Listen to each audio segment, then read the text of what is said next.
Oxygen की कमी को लेकर राजस्थान में मचे हाहाकार के बीच राहत की एक खबर है। ऑक्सीजन की किल्लत से जूझ रहे प्रदेश के ऑक्सीजन कोटे को केंद्र सरकार ने बढ़ा दिया है। आगामी 2-4 दिन में राज्य को 100 मीट्रिक टन अतिरिक्त ऑक्सीजन मिलेगी। ये ऑक्सीजन पश्चिम बंगाल में बने सेल के प्लांट और ओडिशा में बने टाटा के प्लांट से आएगी। शुक्रवार को मुख्यमंत्री अशोक गहलोत ने सोशल मीडिया पर पीएम मोदी से मदद मांगी थी। उन्होंने लिखा था कि ऑक्सीजन दवाइयों की कमी व्यथित कर देने वाली है और विदेशों से मदद लेकर हेल्प करें। राजस्थान में आगामी 2 सप्ताह के अंदर प्रतिदिन 400 मीट्रिक टन से ज्यादा ऑक्सीजन की जरूरत पड़ने की आशंकाएं हैं। मौजूदा वक्त में करीब 280 से 300 मीट्रिक टन की मांग है, लेकिन सभी जगहों से राजस्थान को प्रतिदिन अधिकतम 280 मीट्रिक टन ही उपलब्ध हो रही है। अब ओडिशा के प्लांट से 60 और पश्चिम बंगाल के प्लांट से 40 मीट्रिक टन यानी कुल 100 मीट्रिक टन अतिरिक्त ऑक्सीजन राजस्थान को मिलेगी। और इसी खबर पर अधिक जानकारी के लिए एवन संवाददाता पिंटू सिंह नरूका फोन लाइन पर जुड़ रहे हमारे साथ। पिंटू सिंह, लगातार ऑक्सीजन की कमी की बात प्रदेश की ओर से खबरें हमेशा आती रही हैं। इसी बीच ये खबर बेहद राहत देने वाली है, लेकिन सबसे बड़ा सवाल ये कि क्या इससे ऑक्सीजन की जो किल्लत प्रदेश जूझ रहा है, जिस किल्लत से, वो दूर हो पाएगी क्या? देखिए भारती, इस बात का ये स्पष्ट नहीं किया जा सकता कि किल्लत दूर होगी, लेकिन हाँ निश्चित तौर पर, क्योंकि अभी जिस प्रकार की आवश्यकता थी मौजूदा समय में ऑक्सीजन के अभाव में, जिस प्रकार से कोरोना मरीजों की मौत हो रही थी, उसको देखते हुए कहीं ना कहीं ये बड़ी राहत है। हालांकि 100 मीट्रिक टन जो अतिरिक्त ऑक्सीजन राजस्थान को मिलेगा, जो प्रदेश का जो कोटा है वो ऑक्सीजन का बढ़ाया गया केंद्र सरकार की ओर से। मुख्यमंत्री अशोक गहलोत लगातार केंद्र सरकार से मांग करते रहे हैं कि राजस्थान में ऑक्सीजन की आवश्यकता ज्यादा है, जो दवाइयां हैं, जो संसाधन, इनकी आवश्यकता ज्यादा है। राजस्थान में कोरोना संक्रमण के मामले लगातार बढ़ते जा रहे हैं और जो संसाधन केंद्र सरकार से मिल रहे हैं कोरोना से लड़ने के, ऑक्सीजन हो चाहे दवाइयां हो, दूसरी वस्तुएं हो, वो कहीं ना कहीं कम है। और जिस प्रकार से कोरोना संक्रमण के मामले बढ़ रहे हैं उसके अनुसार ये कोटा बढ़ाना चाहिए। मुख्यमंत्री अशोक गहलोत ने खुद पीएम मोदी से निवेदन किया, मंत्री समूह दिल्ली गया और उसके बाद में तमाम जो बीजेपी के नेता है उन्होंने भी पत्र लिखा, केंद्र सरकार से मांग की और उसका असर कहीं ना कहीं देखने को मिला। केंद्र सरकार ने राजस्थान को 100 मीट्रिक टन अतिरिक्त ऑक्सीजन देने की बात कही और आगामी 2 से 4 दिन में ये ऑक्सीजन जो है राजस्थान में मिलेगा।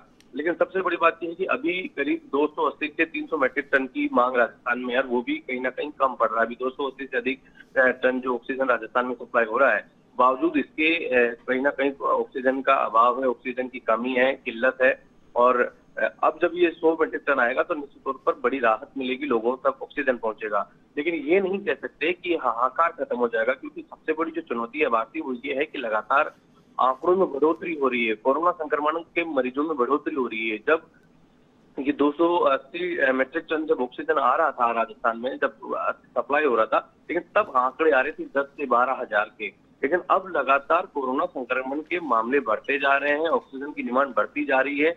ये थोड़ी राहत जरूर मिलेगी लेकिन ये स्पीड जो चल रही है, कोरोना संक्रमण की जो चेन जिस प्रकार से चल रही है, मरीजों की संख्या में जो इजाफा हो रहा है, वो कहीं ना कहीं फिर भी कम रहेगा। लेकिन फिलहाल अगर जो सबसे बड़ी चुनौती है वो है इस संक्रमण की चेन को रोकना, इन आंकड़ों को रोकना, जो लगातार इजाफा हो रहा है इनको रोकना। अगर ये इजाफा नहीं रुकता है, लगातार कोरोना के मामले बढ़ते ही जाएंगे, तो ये ऑक्सीजन भी कम रहेगा।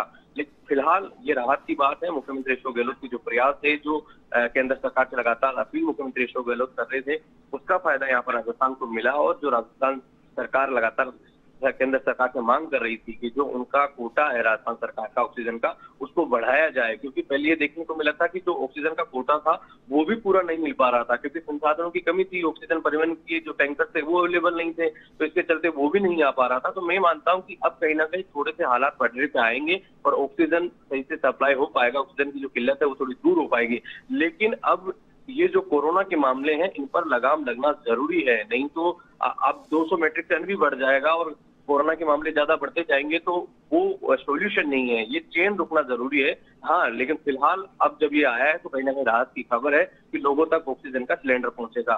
बंगाल के सेल के जो प्लांट है वहां से राजस्थान में ऑक्सीजन पहुंचेगा और ओडिशा के टाटा के प्लांट से ये ऑक्सीजन यहाँ पर पहुंचेगा। तो ये कहीं ना कहीं राहत की खबर है। जी पिंटू सिंह, यहाँ पर एक बड़ा सवाल ये उठता है कि ऑक्सीजन की जब कमी पेशेंट को होती है या हॉस्पिटल में जो एडमिट है उन्हें, फिर चाहे या फिर वो घर पे हो उन्हें, तो ऐसे में अगर उन्हें ऑक्सीजन चाहिए तो वो किससे संपर्क करें, सबसे बड़ा सवाल यहाँ पर ये उठता है।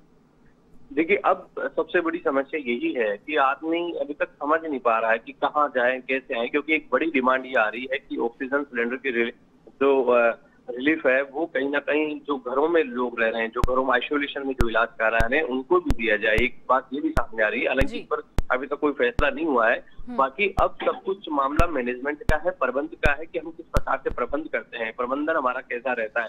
जिला प्रशासन पूरी मॉनिटरिंग कर रहा है, तमाम जो प्राइवेट हॉस्पिटल्स हैं वहां पर इन्होंने नोडल ऑफिसर्स लगा रखे हैं, वो इसकी पूरी मॉनिटरिंग कर रहे हैं कि किस हॉस्पिटल को कितना ऑक्सीजन दिया जाए, कितनी वहां पर आवश्यकता है। ये पूरी मॉनिटरिंग जिला प्रशासन के माध्यम से की जा रही है, स्वास्थ्य विभाग की ओर से की जा रही है, और वो ही इस पूरे ऑक्सीजन पर उनकी पूरी निगाह है कि किसी भी प्रकार से कालाबाजारी नहीं हो, उसका दुरुपयोग नहीं हो, सही जगह पर ऑक्सीजन वहां पर पहुंचे, ये जिला प्रशासन देख रहा है। अब इसमें भूमिका रहेगी जिला प्रशासन की कि वो किस प्रकार से मैनेजमेंट करता है, ऑक्सीजन को सही जगह किस प्रकार से पहुंचाता है। लेकिन फिलहाल डिमांड जो अब आ रही है वो एक नई मांग हो रही है, क्योंकि दूसरी एक तरफ ये कहा जा रहा है कि जो आइसोलेशन में लोग अपना इलाज करवाएं, होम आइसोलेशन में रहें, हॉस्पिटल में ज्यादा जरूरत हो तो ही जाए, और लोग अब कहीं ना कहीं बचना भी चाह रहे हैं, क्योंकि हॉस्पिटल्स में तो ऑलरेडी पूरे बेड्स भरे हुए हैं, वेंटिलेटर है नहीं, वहां पर ऑक्सीजन आईसीयू बेड है नहीं। ऐसी स्थिति में लोग अपने घर पर ही रहकर अपना इलाज करा रहे हैं, लेकिन वहां पर ऑक्सीजन सिलेंडर की व्यवस्था नहीं है। ऐसी स्थिति में लगातार ये डिमांड की जा रही है कि घर पर भी ऑक्सीजन सिलेंडर रखने की और वहां पर वहाँ ऑक्सीजन लगाने की जो परमिशन है वो दी जाए, वहां पर सप्लाई की जाए।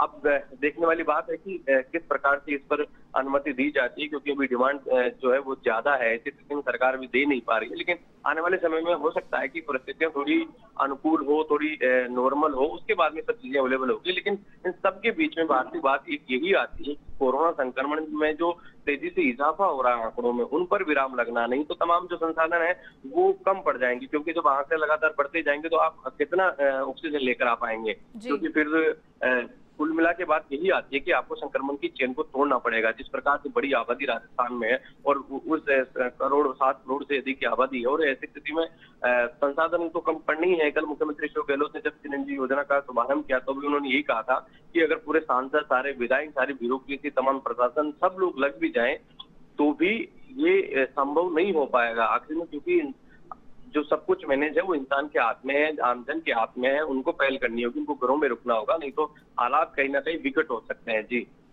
पिंटू सिंह, यहाँ पर एक बहुत महत्वपूर्ण सवाल आपसे ये भी पूछना चाहूंगी कि 3 प्लांट्स लगाने की बात तो हुई थी राजस्थान में, एसएमएस जयपुर, अजमेर और झालावाड़ में, उस पर क्या कुछ अपडेट? देखिए, प्लांट्स एसएमएस में जो ये 3 जिलों को लगाने की परमिशन दी गई थी, उनका ऑक्सीजन जो एसएमएस का है वो शुरू भी हो चुका है, दूसरे जो जिले हैं वहां पर भी चल रहा है। लेकिन कुल मिला के बात ये है कि वहां पर जो ऑक्सीजन के टैंकर्स आते हैं वो ही वहां पर सप्लाई किया जाता है। वहां पर ऐसा नहीं है कि वहां पर ऑक्सीजन तैयार हो रहा है, वहां पर 3/4 सिलेंडर्स में ऑक्सीजन भरी जाती है। जो टैंकर्स आते हैं उनके माध्यम से सिलेंडर्स में जो रिफिल लगाकर उनको भरा जाता है और उनको सप्लाई किया जाता है। पहले सिलेंडर्स लाए जाते थे, कहीं दूसरी जगह से भरवाए जाते थे, ये मैनेजमेंट किया गया है। हालांकि अब मुख्यमंत्री अशोक गहलोत ने एक बड़ी पहल ये भी की है कि ऑक्सीजन के प्लांट लगाने के लिए उन्होंने एक बड़ा अनुदान देने की घोषणा की है कि जो भी ऐसे जो कहीं ना कहीं निवेश करना चाहते हैं, इस संकट की घड़ी में लोग आगे आने चाहे, उनको मुख्यमंत्री अशोक गहलोत ने कहा कि राजस्थान सरकार उनको 50 लाख का अनुदान देगी, ताकि लोग ऑक्सीजन के प्लांट लगाएं। और जब निजी क्षेत्र के लोग आगे आएंगे और बड़े प्लांट लगाएंगे तो तेजी से जब ऑक्सीजन के प्लांट लगेंगे तो ये ऑक्सीजन की समस्या की जो किल्लत है ये दूर होगी। तो सरकार अपने स्तर पर बड़े कदम उठा रही है। एक तरफ केंद्र सरकार ने भी जो कोटा है वो बढ़ाया है, दूसरी तरफ राजस्थान सरकार की ओर से भी ये पहल की गई है कि अनुदान दिया जाएगा। जब अनुदान दिया जाएगा तो लोग आगे आएंगे, निजी क्षेत्र के लोग। तो 50 लाख का जो अनुदान देने की घोषणा भी मुख्यमंत्री अशोक गहलोत ने की, तो कहीं ना कहीं सकारात्मक पहल हो रही है। लेकिन ये जो क्रिटिकल समय है ये काफी कहीं ना कहीं चुनौती भरा है, और इसमें कहीं ना कहीं आम जन को कहीं ना कहीं जो मदद करनी पड़ेगी, आमजन को सपोर्ट करने की आवश्यकता है। वो भी इस पूरे गाइडलाइन की पालना करे, घरों से बाहर नहीं निकले। कोरोना की जो चेन हो लगातार बढ़ती जा रही है, संक्रमण बढ़ता जा रहा है। ऐसी स्थिति में चेन को तोड़ना एक बड़ी चुनौती है, नहीं तो तमाम जो संसाधन है वो कम हो जाएंगे, क्योंकि जिस प्रकार की आबादी राजस्थान की पूरे देश की है, तो कहीं ना कहीं सबसे महत्वपूर्ण होते हैं संक्रमण की चेन को तोड़ना, ये एक बड़ी चुनौती है। जी पिंटू सिंह, तमाम जानकारी के लिए आपका बहुत बहुत धन्यवाद। तो ये थे एवन संवाददाता पिंटू सिंह नरूका, फोन लाइन पर जुड़े हुए थे हमारे साथ इस खबर पर अपडेट के लिए, जिन्होंने बताया कि किस तरीके से इस चेन को तोड़ना बेहद जरूरी है आमजन को अपना सहयोग प्रशासन को करना होगा, क्योंकि अगर आमजन सहयोग नहीं करेगा तो ये चेन नहीं टूट पाएगी। और आपूर्ति की बात की जाए अगर ऑक्सीजन की, तो कितनी आपूर्ति कर लेंगे अगर हम प्रशासन का सहयोग नहीं करेंगे तो।